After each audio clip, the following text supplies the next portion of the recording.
This is Anthony Pascal. And this is Laurie Elster, and this is the All Access Star Trek podcast. Today we're going to be reviewing the Season 4 finale of Lower Decks. It's upon us already, called Old Friends, New Planets. But we're going to start with the news, and before we even start with the news, I want Tony to guess what I was doing right before we started recording the podcast to get myself in a good mood and a Star Trek frame of mind. Of course, you were listening to and or watching the crossover, not the crossover, the musical episode. You are correct. I had a few minutes to kill. I thought I'd pull up some of those lyrics videos that they made that I enjoy so much. They're fun, and I just felt like I needed a little energy boost, so there you have it. I watched the finale. It was good. It was great. Everybody won at the end. It was wonderful. Anyway, on to the news.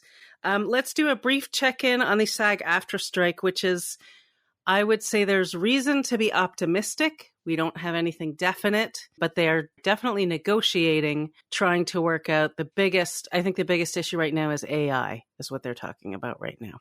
Yeah, I mean, I don't know if because there was the big issue of paying for residuals on streaming. Right. I don't know if they've worked that through because they were very far apart on that. But they worked through last weekend. It seems very serious. It seems like both sides feel pressure from their own constituencies. You know, there's fighting amongst the actors. There's fighting amongst the, there's pressure within the studios, because this is impacting not just production, so this, summer blockbusters are getting hurt, but also releasing new movies. They can't roll out their actors for junkets, so everyone is just ready to move on, but they just need a good deal. So I'm still confident it'll happen before Hollywood basically shuts down for about 6 weeks once Thanksgiving rolls around. So I think we're going to get a deal before Thanksgiving. Yeah, well, if we don't, we're not going to get one for a while. It'll be next year. I think the negotiators might work during that period, but the issue with Thanksgiving is, they were hoping to maybe get it done well ahead of time so that they could, maybe some things could get a few weeks of production going, but I don't think that's going to happen. Yeah, I think it was the fall season that they were particularly concerned about too, timing wise. Yeah, I think some shows may go into production in December anyway, even though they might not have usually. But we'll see. But on the Star Trek side, I think they may do that as well. Well, that's the big question of how do they handle the Michelle Yeoh thing, which should have started production this month, and Strange New Worlds, which should have started production last May, really. So yeah.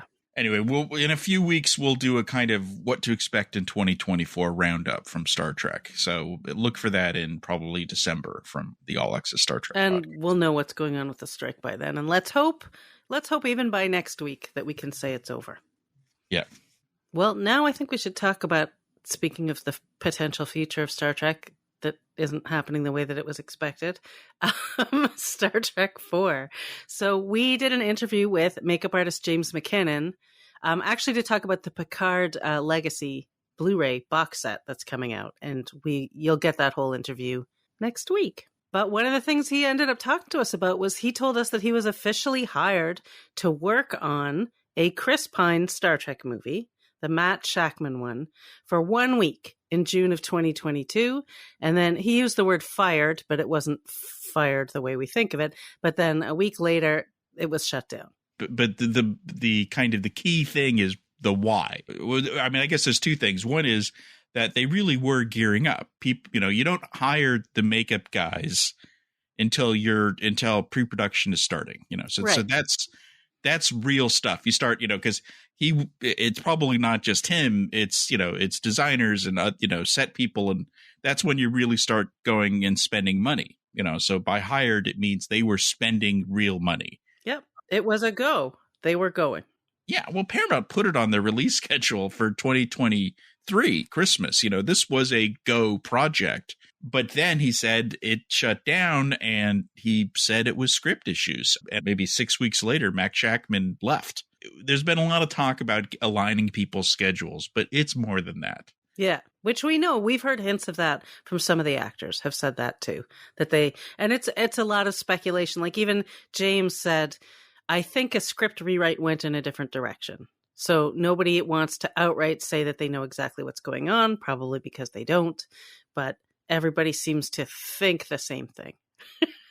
That being said, when we talked about what he wants to do next on Star Trek, he doesn't expect to work on the upcoming shows. He's in LA. Those are in Toronto. It's expensive to bring him in, and he doesn't think that they can afford it, really. But he is hoping to get back on Star Trek 4. He says that he's going to retire in a few years, and he wants that to be his last Star Trek thing. Yeah. And I think he said he worked on Chris Pine's directorial debut. Also, yeah, the pool man, something like that.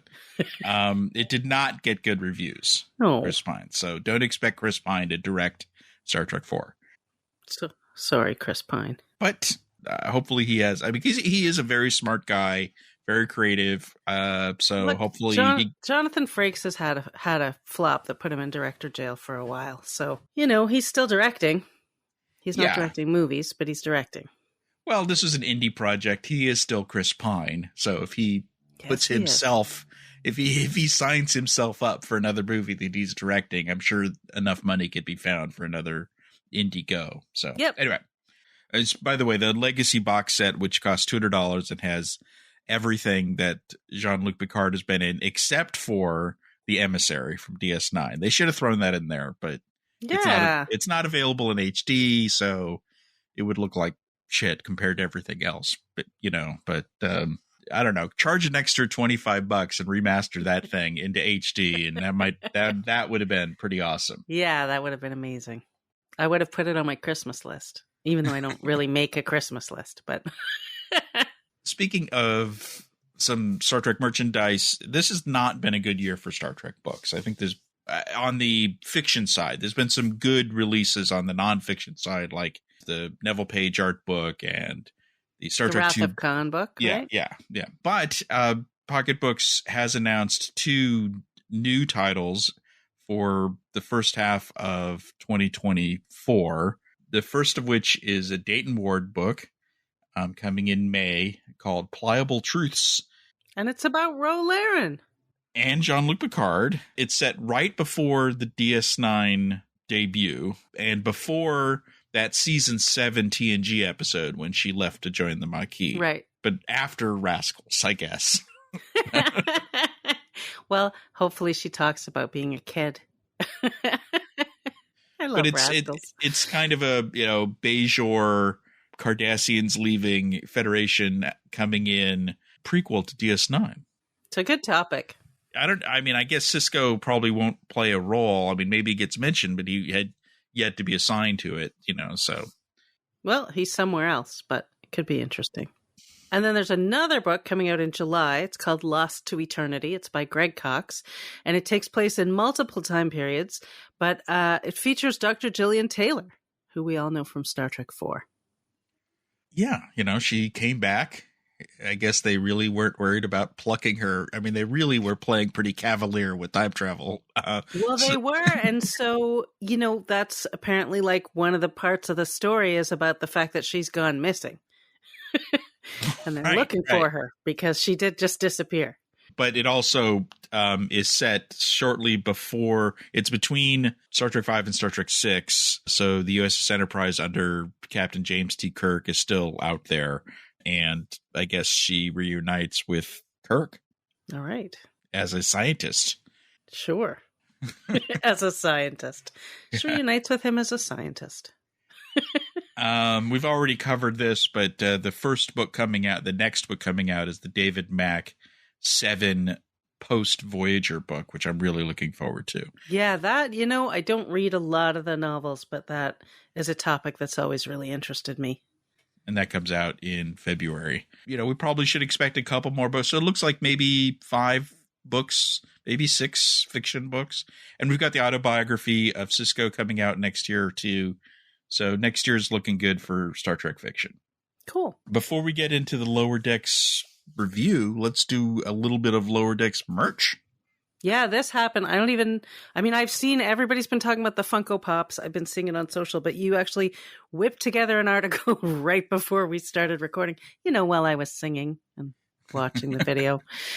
So you have to tell me what's going on. What are these Funko Pops? It's the 4 main Lower Deckers? Yeah, so it's Boimler, Mariner, Tendi, and Rutherford, and Badgie. No to Lynn. All as Funko Pops. These are the first Lower Decks Funko Pops.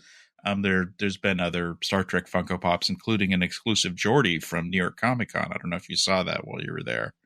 They are coming out in January, and they're $12, like Funko Pops.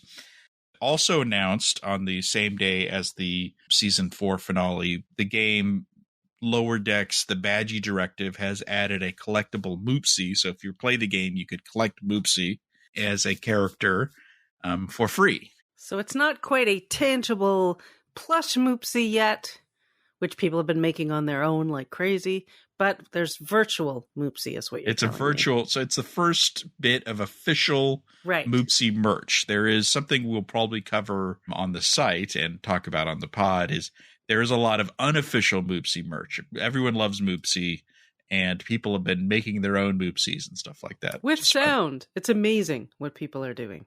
I also, there was a Moopsie Halloween costume or two out there too. Amazing. Moopsie is scary. And cute. So Master Replicas, which has kind of come back into the world of collecting, they've been releasing all the old Eagle Moss stuff. They recently bought QMX, who some collectors may remember have done a lot of Star Trek merch. And they announced just very vaguely on Twitter, X, whatever, Moopsie is coming. So we don't know what that means, but that would be a physical thing, whatever it is. Like it might be a statue. Yeah, they don't usually make soft things. No, well, yeah, they don't, but they could. I mean, who knows what they're doing because they've been bought, so they could do anything. A plush is the most obvious thing. It could be a pin. I expect it could be a maquette. They've done those. But you know what? Actually, I don't think so because Funko, and you'll see this in the article, Funko and EXO are doing maquette statues of Lower Decks coming out next year. So far, they've and you could pre-order them now. There's Mariner, Boimler, and Badgie, good and evil. So I don't know. We'll see. We'll keep an eye on that. And for you Christmas fans out there, there's some Badgie ornaments from Hallmark that just came out. Oh, there's some great ornaments this year from Hallmark. You know, the green hand holding the Enterprise, Scotty from Relics with Picard. I think there's that. Data with Spot. There's some good ones. I saw them at Comic-Con. So that's it for Lower Decks merch. The only bit of Lower Decks news, there may be some more coming up, is there was a Ready Room released. For Lower Decks, they don't do one every week. They did one at the beginning of the season, I think one in the middle, and one with the finale. The funny thing about this is the only people who appear in the episode are actors, no writers and producers. And that's because it was clearly recorded when the actors were not on strike, but the writers were. So probably in June. Right, because we know they made a point of getting everything recorded before that strike. The main guests are Dawn Lewis and Jerry O'Connell. And there's some nice packages. But Dawn mentioned that she had already started recording her dialogue for season 5. Which was so funny because Jerry was like, what? Because he hadn't. But again, keep in mind, she said this was before the strike. So whatever recording she did was also before the strike. And this was, again, probably in June. And Mike said they just finished writing the season finale when you were at Comic-Con 2 weeks ago. Yeah, he said he was just finishing writing it, but I guess he wasn't quite done. You know, it's still an open question as to whether we'll get season 5. Mike seemed to think, as he talked about it, that we'll get season 5 next year. But I don't think it'll be August or even September. It'll be probably later, no matter what. Well, we'll see. Well, then let's talk about this week. Old friends, new planets. Mm-hmm. Season finale. So what's your overview, top level view? Well, I loved it. I was entertained. I laughed. I cried. You know, everything you want. It had a few surprises. There was a number of things you kind of knew were coming, but it was fun seeing how they did it. But there were also some like genuine surprises. The thing I really liked about it is how you really see, even though the show isn't serialized, at least at a heavy level, there were so many great elements just dropped in. Some of them were just gags from the season, but you see how finely tuned season 4 was put together, more so than we've seen. I mean, they did this a bit in the last season finale, but it's more than just the big story with Nick and his fleet. So we can get more into that, but I loved it. I think it's probably the best of the 4. They've all been good. Last season, it got cliched. I felt the season 3 finale with the Admiral and the AI. Although it did have that great moment when Mariner brought in all the ships. Yeah, no, it wasn't bad, but this was the best. And Mariner saved the day. It was great for the Titan to come in and save the day in the first season, but this show doesn't need that anymore and hasn't. No. And I felt, they're definitely playing the long game in a way, because they plant all this stuff and then it all comes up. But I agree with you. I thought it was a joy to watch. It's going to be fun to rewatch over and over. I've already watched it a bunch.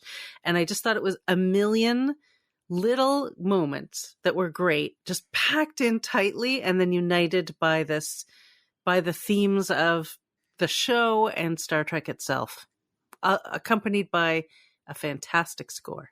Yeah, there was huge musical homages in there, a lot of James Horner, but it was so well done in the way you'd go from Lower Decks' own music, and they would even bring back music, like the music at the end was from Tendy's music from the DS9 episode as she, kind of rejoins the Orions. We don't talk enough about the music, but Chris Westlake really does a fantastic job on the show. Agreed.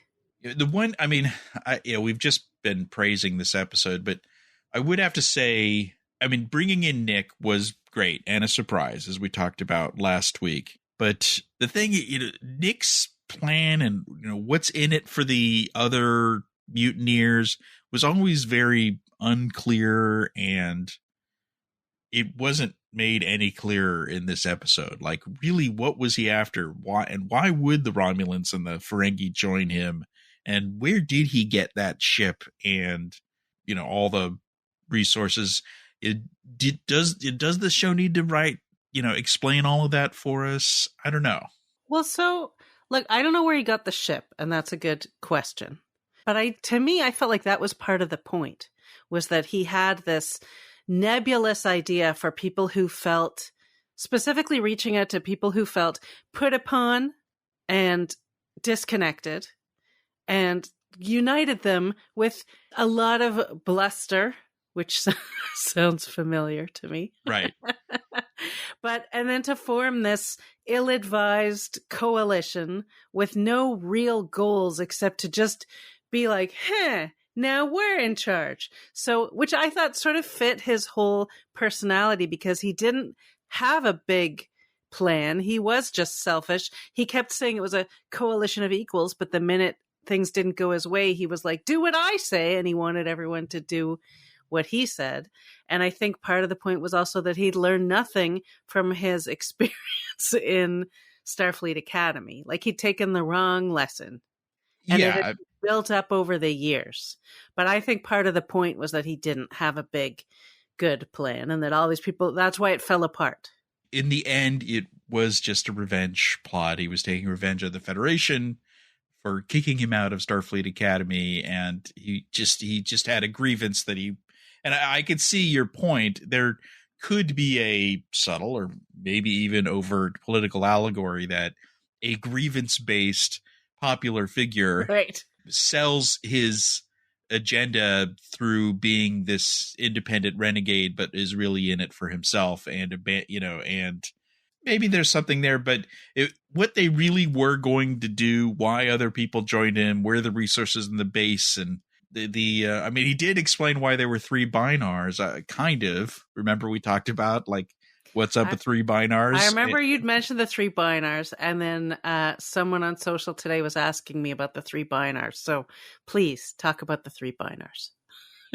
Well, I thought it was weird in the episode when the Binar ship was captured that we started with 3 Binars, and then in this episode, those same three Binars were his bridge crew, and apparently they are a kind of new thing, a Binar trio, and they created the Trinar shield, which was impenetrable, but not really. And because Mariner points out, is like, can there be 3 Binars? But she kind of got it like, oh, Trinar, I get it, so Right.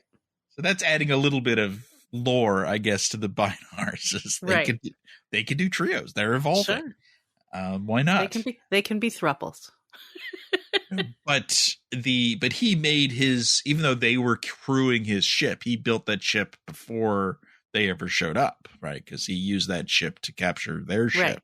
Right. So where did he get that base, which everyone thought was V'ger because of the pictures they released ahead of the season or the episode? This doesn't matter, but the stronger your villain is, the better a story is, which is evidenced by Wrath of Khan, where you understand the villain, his motivations and his plan and all that kind of stuff. I don't have a problem with the Locarno being a villain. Yeah, he definitely had a weak plan. And I guess part of me was hoping that in the end, as Mariner pointed out, and we've talked about, he'd never killed anyone all season long. He was just capturing and tricking people and stuff like that he would have a road to redemption. And we didn't. And she was trying so hard all episode to reach him. Yep. Including at the last minute when her mom pulls her out and she still wants to save him. But he, at that point, said, no, I wanted to kill you. And he wanted the bomb. And he had kind of made a total villain turn at that point. Right. Well, I felt like that was a backed into a corner thing. Like what was he going to do? He couldn't surrender because that would be over. And I was also thinking, he did actually achieve something kind of extraordinary, which is that he united species from within and out, well, primarily outside the Federation. I guess all outside the Federation. Well, no, the Binars, are they in the Federation? Yes.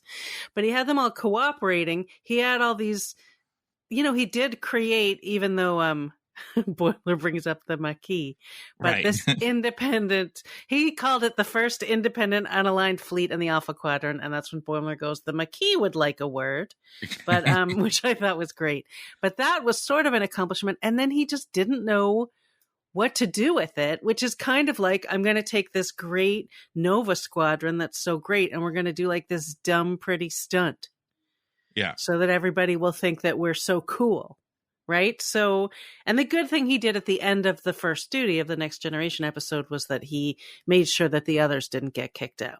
I just rewatched like the end of that to see how that went down because I'd forgotten the very end. Like Darth Vader, there was still some good in him. And I felt like I wanted to see that at the end, that he kind of would something, and I think you've suggested that because his matrix is built into the new planet they named after him, which is apparently stable, even though the Genesis device was not stable in the end. The Ferengi fixed it. The Ferengi fixed it. And they miniaturized it too, which, that just shows you how smart these guys are. So when they made that episode, they added the Genesis device, which seemed like a gag, but it wasn't a gag. And they made it small enough because they knew Mariner needed to carry it around. Yep. So it's just like, God, these guys are really smart. Anyway, and I don't know they needed the Ferengi to make it so that it would ask for Latinum. Right. The thing about Locarno never getting redeemed does let them do that gag, which was very funny. Right. Yeah. So I forget where I was going with that. So we'll just leave it at that.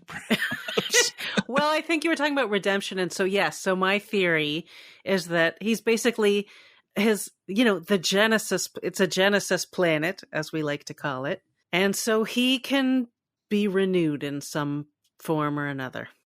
There is an opportunity to bring this planet back. Vassery just kind of mentioned it aside, but we know that asides aren't necessarily asides, but they could use it for refugees. Well, what does the word refugee mean in this decade? The Romulan refugee crisis and Captain Picard or Admiral Picard. And I think the timing season 5 would be roughly that time, I think. So they could introduce that storyline into that, and Planet Locarno may become a Romulan refugee relief center, and then Nick Locarno will come back as some kind of manifestation to take care of. I mean, we don't know, but it gives them a lot of wiggle room, is all I'm saying. Sure. So we've been nitpicking perhaps, but this is, I've loved the episode from top to bottom. I was kind of looking for something to say. My 2 strikes on this, which are somewhat related, is that Nick was not redeemed. His plan was a little weak, but perhaps that was by design. And the homage in the end to he was bent on revenge and had a Genesis device, that's all Khan stuff. But then they ended up fighting in the Ion Storm, and they didn't even bother changing anything. They're just like, let's just go with Star Trek 2. Let's do shot by shot, practically version of that. Because earlier they did a fun chase through this like crystal ring, which was the new. Dangerous space debris. Yeah, and that was, there's echoes of moments in Star Trek, and she releases the coolant, and that blinds the Ferengi, but it was still something new. And if you remember in season, was it last season or 2 seasons ago when they stripped the hull off the Cerritos? Oh, yeah. It's great when they do something new, and they did something new with the way they dragged the ship, the Orion ship, in this. So, well, that reminded me of Riker throwing an asteroid, sort of. It had shades of that for me. Like, I was like, oh yeah, it's kind of the same sort of ideas. Just get something really big and throw it so it smashes through something. Although I wouldn't be surprised if this episode was written before that episode. Right. That's true. But still, when they just copy something beat for beat, sometimes that, but that just might be my little quirk. And to get super nitpicky, so they were in an Ion Storm, which is nothing new, and level 7, which we've even heard about on Voyager. But later, Vassery refers to it as a nebula. And you don't have nebulas in the middle of star systems. Nebulas are like a light year across, and what happens before a star system. So, but the Matara Nebula was a nebula. Vassery's not the brightest bulb. Yeah, we know this. Easily, headcanon is he's an idiot. Yes, and doesn't know the difference between an ion storm and a nebula. But it still shows that the writers were thinking nebula. Yes. They recreated the nebula in the middle of a star system just so that they could have Wrath of Khan. And, there may have been another more creative. Yeah, they didn't necessarily need to do that. But I still loved how Mariner had the Genesis device. It was a clever thing because she was alone, right? It worked out best for her to be alone with Nick. But then when she escapes, she has no one to talk to. And, she has the GD, her friend GD. Right. So they had to make the Genesis device into a character so she can have dialogue. Because otherwise it's just boring to watch her sit there. And it felt very natural because she was like, okay, you're my first officer. And she straps it in and it's the GD. I thought that was all really fun. And it eventually did talk. Yeah. Let's talk about that flashback scene that was at the beginning. Oh, wow. Because that was something. First of all, I love the most typical establishing shot of Starfleet Academy that's so familiar. Like, it's that. I think I even have the live action version as wallpaper for Zooms. Yeah, it was. They used the exact shot. Yeah. Except that it was widescreen, obviously, because it's now in the HD era. That's like a water reclamation plant somewhere in Southern California, but it really does exist, that location. I want to go. I want to go there and stand there. Mark Altman's working on that documentary. I'm sure they're going to visit it about locations. So they're going to visit it, but I would like to visit it. Anyway, I love that they brought back Shannon Fell, who doesn't even act anymore. That was fun. And then Will Weaton, who actually did such a nice job of trying to be a more squeaky voiced young Wesley Crusher. Yeah, he was definitely not the same person he was in Picard season 2 as Traveler Will Wheaton. We were speculating that Traveler Will Wheaton would come in at some point during this episode, but doing the flashback was the smarter move, I think. Yeah, it was a great choice. because Mike he said he has struggled with the idea of how to get Will into the show, and this is a great way to do it.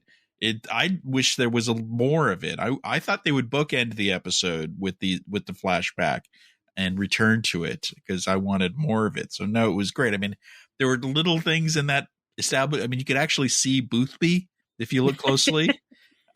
So it was great. And I'm not sure why they did this. I guess to tighten it up because there was another member of Nova Squad, and there was another woman.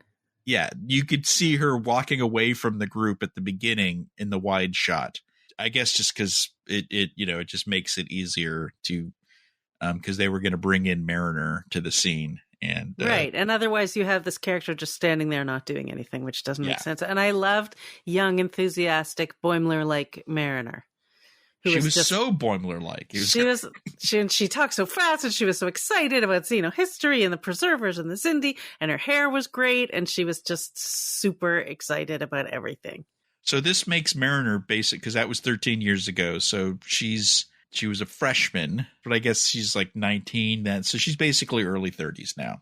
Right. So and she knows Wesley. Yeah. And she knew Nick and Cito, obviously. Yep. And she probably knows Boothby. I think everybody knows Boothby. Yeah. I really did think that this week we were going to find out that Cito had not actually died. Like, I was like, oh, we're definitely going to see her. I was really sure we were going to see her. And I figured, they'll get Shin and Phil. Because no matter what she's doing, it's just VO. It's fine. But I thought there was going to be something where she was like, captured and whatever and was gone for a long time and it changed and either turned bad or been misled. So this was better than that idea. Yeah, because I loved the idea of her coming back, but why she was working undercover. I mean, it would have been convoluted to. Well, and I think it would have sort of, in a way, tainted the ending of that very powerful episode, like the Lower Decks TNG episode, because that is a moving ending. Yeah, and it also would taint the previous episode and this episode, because the whole point was she gave her life for the ideals of the Federation, something that Mariner forgot, but then remembered, and then used that to help her arc and used that to try to get Nick make his turn, which he never did. Because he thought she died for nothing. Yeah. That flashback was great, but it wasn't just a gratuitous cameo in any way. It really fit well into the episode. I loved how they transitioned it from that to Nova 1, his ship. Beautifully done. I mean, the pacing of this episode, there's so much going on in multiple locations. Tight stuff. Yeah, no, it was like, that's why I said it was a million things packed in, because it really was one after another. And even as I was rewatching it to just jot down notes for the podcast, I'd be like, oh yeah, like you already forgot because there was so much. And then I'm like, oh, now we're in the fluffier down part, which was fantastic and totally different from everything else that was going on. Yeah, that had a big... Down. I'm sure this was overt, but weren't you getting a little bread and circuses vibe from that? Yeah, a little bit, yeah. Maybe a little Amok Time, classic Star Trek, pitting people into a pit for fighting over something. It's curious, like, what they're going to do with Tendi.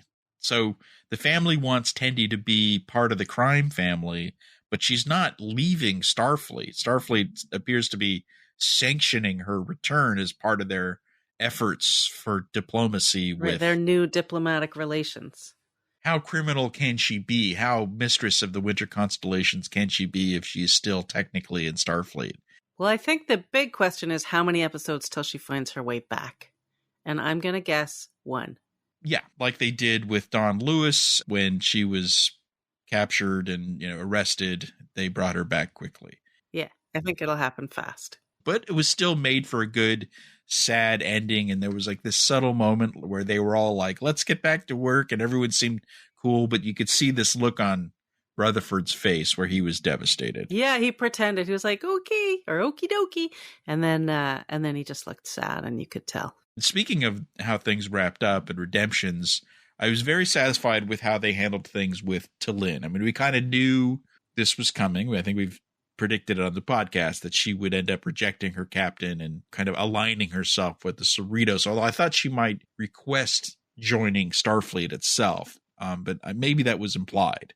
But how did you feel like how they handled T'Lyn in this episode? Oh, no, I liked it because I think you don't want her to...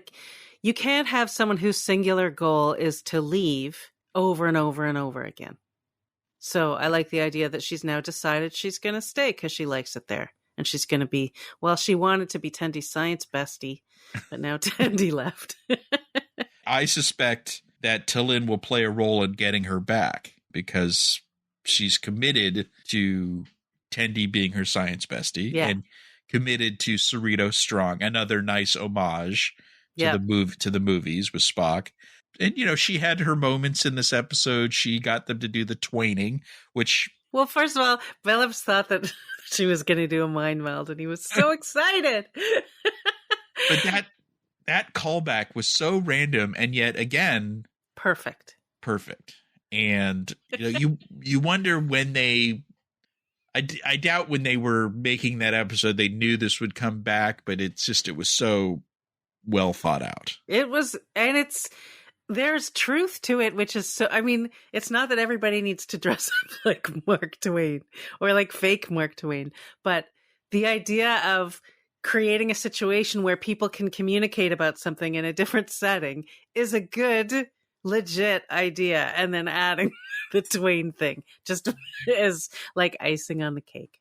But it also shows, because T'Lyn admits it's illogical, but it works. And so, you know, results matter. And I know, because Freeman is like, why does this work? But it does work. And it works, I think, for logical reasons. But it's also is great comedy. This would be a great thing for them to do again randomly in like season 6, maybe, you know, just let it lie for a while. No more twaining in season 5, but then just randomly bring back some twaining in season 6. Oh, I'm good with once a season from now on would be good. And I like the line, "I'll be happier than a milkman's horse." Was one of the lines. I think I was just telling you the other day, I actually had a milkman in my neighborhood growing up, but he was not on a horse. He had a little truck. Yes, I do declare. Exactly. But it was, you know, that and the fluffing her down and all these other small highlights were so distracting from the theme in a way, because you could just go through and do all the comedy bits. And then you'd almost forget, like, there's this whole thing of how they all came together, how the lower deckers were really the ones, except for the captain, who mostly saved the day and did it all. It was all their ideas and their plans for the most part. Yeah. And they were put in charge of the Cerritos. I mean, what they're kind of, I guess, forgetting is there are middle officers, plenty of middle officers on the Cerritos. There's, you know, lieutenant commanders and commanders and lieutenants, but we're just going to forget that for now. Right, you know? Because we need Boimler in the captain's chair and we need the rest of them on the bridge, so that's what we're going to do.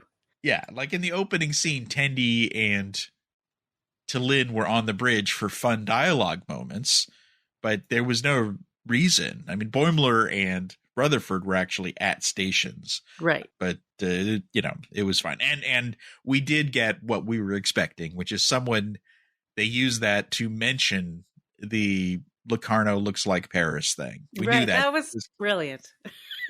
Just because they brought up the pacing, the timing, and the doing it one more go round was perfect. Like, I just don't see it. It's like, he looks exactly the same. But you know what? It makes sense that Boimler doesn't see it, because Boimler is just so obsessive that to him, they're just totally different people. Right. You know, because he worships Tom Paris and Locarno's this other guy, you know, and so he can't see it because of his own hero worship. Right. And he only knows like the Tom Paris who came back at the end of Voyager's journey and was like this, you know, responsible guy. Who he met. Yes. Twice, kind of. And has a plate of. Yeah. The second time it came back was when it was really, like, it was funny, but then it was hilarious. Yes. When in the middle of everything, they're still arguing over it. That was beautiful. Agreed. There was a lot of little things in that whole montage. They were cutting to other ships. One of the ships was the ship that Mariner left to last season. Oh, yeah, with her archaeologist friend. Yeah, Aberdeen. Yeah. Yep. And her lower deckers are looking at her, and she's starting to get concerned. We got a little cutaway of Goodgie. So we know Goodgie's kind of, and Goodgie was like working with some other random ensign or something. So Goodgie's part of the crew, just kind of doing stuff. Yeah, I wouldn't trust that Goodgie. So does that mean there's holographic emitters all over this ship? Well, wherever Goodgie is, there's one. Yeah, at least. Like any episode, this benefits from rewatching, because a lot of things I didn't even notice until my second time through. Right. Or my third time through.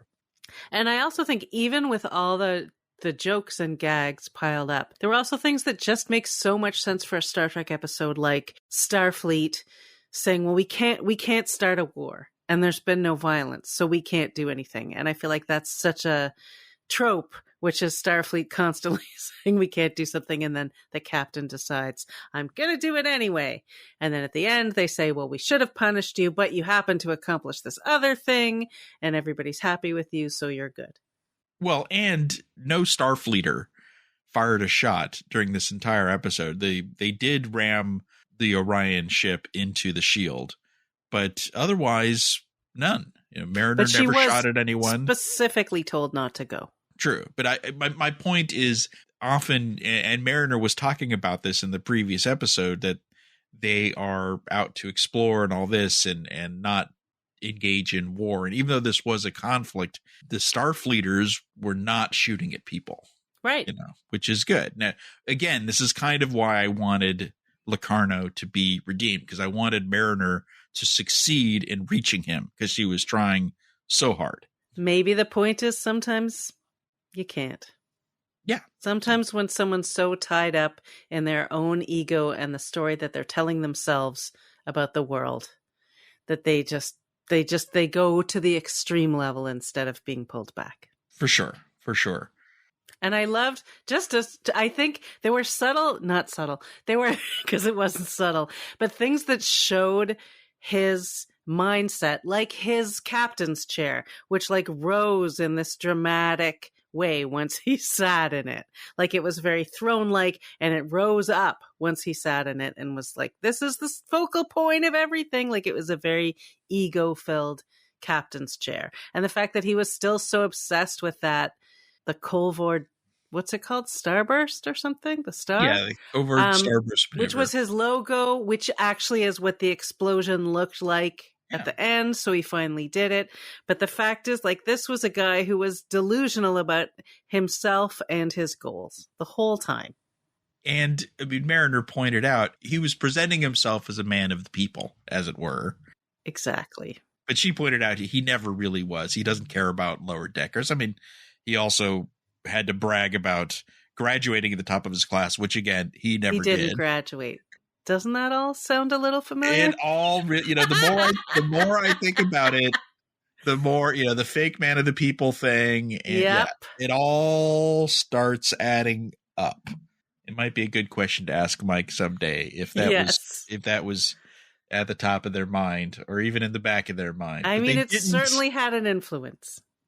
Yeah, you kind of can't help it. What they didn't do is what they did in Discovery in season 1, when Lorca revealed himself to be from the Mirror Universe, and he actually said something like, let's make Starfleet great again, or something like that. So it was, there are subtler ways to do it. You don't need to hit everybody over the head. Exactly. So, and although Mariner going, this guy sucks and his plan is stupid, I was maybe hitting us over the head, but in the most wonderful way. Well, he was so delusional that he assumed, because she is constantly fighting authority and always has, that she'd be on his side. And he also used, our contemporary lingo to make his point, because he said, I have an officer here who knows how to speak truth to power, which is just an annoying, sorry, everybody, super annoying expression in my book that I'm tired of hearing and doesn't actually mean anything. And then she's just like, this guy's stupid. His plan is bad. Well, she briefly, you knew she was going to do something, but she kind of tried to fake it for a little while until she could get the Genesis device. And then she says to the GD, please no exploding. Everything fits perfectly. What's amazing is that this episode was written by someone who she's only has 3 screen credits. This is her first Lower Deck screen credit. But she was Mike's assistant and Alex's assistant, although she has a background in UCB comedy and stuff like that. So I suspect Mike had a hand in this as well. Well, I would assume he has a hand in everything because there's a writer's room, and so everybody has a hand in things. But I think she did a great job, and I wouldn't take away from that because she obviously has been paying a ton of attention. When you're an assistant, you soak up everything. She's learned, she's creative, she's funny, and she nailed it. I mean, the dialogue in this is so good. When Mariner walks on the bridge and just goes, "What up, Binars?" And they go, like that made me laugh out loud when she says things like, "And how exactly are we sticking it to those chumps, by the way?" And then all these, there were so many great little, like Livik is back and she had fun with that. And, they're like, "Don't you get along with him now?" And Rutherford says, "Only when we're tweening." Like, there's so many great lines and great moments. I also loved "No can do, Tendy too." Yeah, I was not disparaging her. We've talked about this before. This season has seen a number of people rise up the ranks. It's kind of an irony of the season is about promotions. We've seen a number of directors who used to be storyboard artists. So it's great to see that Mike is cultivating talent and people are, moving up and delivering great Star Trek. Yeah, agreed. At Lower Decks. So hopefully we'll see more of her in season 5. I can only assume we will. Yeah, I hope so, because this was terrific. I did have one question. I was trying to find a nitpick, so I think I have one. Oh, okay. It's pretty minor, though. When the captain sees Mariner on the bridge with Nick, she goes, "Mariner!" And I'm like, at that point, she's her mom. Wouldn't she just call her Becket? I feel like at some point she's got to call her Becket. I'm pretty sure she has. I know, but it was such a mom moment. Like, your kid, I mean, both parents were at the beginning like, we need to get her back. She's very focused on getting her back. And then she sees her and yells out her last name. I don't know. I liked how when Freeman gives her classic, I'm about to defy orders speech, she refers to rescuing Lieutenant J.G. Mariner because she didn't say, "I'm going to do this to rescue my daughter. I'm going to do this to rescue a member of my crew." Yeah. Yeah. Yeah. And I think she would have done it if it were Tendi or Rutherford or anyone. Yep. That's true. So do I. Maybe not the conspiracy guy. What's his name? Steve Levy? Yeah. But pretty much for everyone else. But you're right. So right. There's so many smart moments of dialogue and it shows you how diverse these characters are when they're using this moment to explain Locarno better. Because Locarno was thrown in at the end of the last episode. And I think they understand that not everyone is like us and knows like what that even means. Right. So there was a little round robin of everyone giving little bits of Locarno's backstory at the beginning of this episode of like, why is he so angry? And so, Ransomgate came in, and then Lynn had some comment about the logic. And then, my favorite, Dr. Tana, just came through at the end and said, "Yeah, he's an asshole," which is all you really need to know, right? I thought that was smartly done because it is important for the casuals out there. And in fact, on the Ready Room, Jerry O'Connell was talking about how like he had no idea who Nick Locarno was, even though he's part of the show and knows Trek a little bit. Well, he also didn't get any of the Voyager jokes in the first episode because he's never watched Voyager. Whereas, of course, Tawny Newsome just loved it, because she's a fan and talked about the first duty because they know that the episodes have to work for both. But you don't want to drag that. That's the thing is, if you do too much exposition for the casual fans and the first fans who really don't know anything, it really does drag things down. But if you make it funny with snappy dialogue, then it works for everybody. Right. Exactly. That's exactly what they did. Yeah, I thought it was so beautifully done.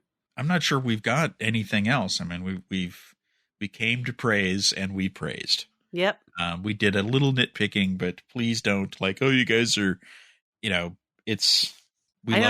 loved it. Yeah, I felt like I had to come up with something that wasn't just, this is great. Yeah, I mean, the show's just getting better and better. I've said I don't expect it to get more than 5 seasons. I want it to get more than 5 seasons. Yeah, it is such a joy. It really is. This one especially, I just sat there having so much fun watching it. I'm never tempted. In my first pass, I watch it on my big TV and I don't take notes. And a lot of TV, look, I love TV. I watch a lot of it. But a lot of times I pick up my phone. I pick up something else. When I'm watching this show, I don't pick up my phone. I'm just watching it. I watched this thing within 2 minutes of getting the email from Paramount saying it's available to screen. I mean, I was so excited to watch it. They were holding this one back because we saw we had access to the first 8 episodes in September, but they were holding these last 2 bits. I think they were overly worried about spoilers. I think to me the Nick Locarno thing was the big one, and that was it. That was the big thing to be worried about. And hold that, yes. But I think, we talked about this last week. There was too much hype about it. And then there was just too much secrecy. They didn't need it. Once we knew that he was there last week, then we're good for this week. But certainly didn't detract from how fun the episodes are. Not in the least. That's more, our business, our little minor issues as a website and podcast. Exactly. No one should care about. All right. Well, I think that's it for Lower Decks. That's a wrap on Lower Decks. Season 4. And we know nothing about season 5 except that it exists. We've heard a little bit, I guess, from Mike. So we'll be talking more about that later, what we do know, but very little. And Dawn Lewis said everybody's back. Yeah. Not that that's a surprise, and she said it months ago, but I'll take it. Indeed. Well, let's do our bits of the week. Mine is Lower Decks related directly. And usually I don't do a bit that's something visual, but something I saw on Reddit that I just loved, which is a couple dressed up as Boimler and Rutherford as Twains. So not just Twains, Rutherford has the eyepiece. It's all fully integrated. And I just love that because if they go to a party or something, no one's going to know what this is. I know. I was thinking, I hope they go to a party with other Star Trek fans. To see it, you'll have to check out our show notes for the link, but it is worth it. So come to the site and check out that link. And you mentioned you saw some boopsie on Halloween as well. Yes. So that's great. If you've got a link to that, we should throw that in there too. All right. I'll try to. I'm sure I can find it. It may have been on Blue Sky. Amazing. What's your bit of the week? Mine is, Patrick Stewart has been out promoting his book, which I finished, and I will get my review up as soon as I can. Spoiler alert, it's great. It really is. But he was on Conan O'Brien's podcast, Conan O'Brien Needs a Friend. And he's so funny. I mean, he's talking about the book, but he's also telling stories, and he's reminiscing about the time he and Conan had a kiss on the mouth together. And he's just obviously enjoying. He loves being on a comedy podcast. He's enjoying his life. He's having a good time. You can watch some of the clips on YouTube because they do that for the podcast. So I won't tell you what he said. Just go listen. It's delightful. He did so much press. He did Fresh Air. I don't know. I have to admit, I got to the point where I started Patrick Stewarting out because so many of the podcasts I like, I'm like, oh my God, he's on this one too. But that one was a definite highlight on the Conan one. Yeah. Fresh Air was good too, but it was very NPR, of course. Right. I mean, he can talk serious stuff, and that's great. But this is when he's having a rollicking good time, he's even better. And he's already pretty fabulous. Of course. And you're done with the book, right? I am done with the book. I really loved it. I'm still working through my way through the audiobook, but we'll talk more about the book when your review comes out. Yes. All right. I think that's it for another episode of the All Access Star Trek podcast. Thank you guys for coming and putting suggestions in the comments on the site for stuff that you'd like us to do in some of the weeks off. Keep them coming. So we can't do everything. I mean, someone said Amanda Plummer, and I'm like, that'd be great, but it's not going to happen. Yeah. But you know what? Keep with the suggestions. Go aim high, aim low, whatever. But it might spark other thoughts. So we really appreciate it. Yep. And we'll be back next week, and we plan on filling up the hiatus until we get to Discovery with more new episodes. See you next week.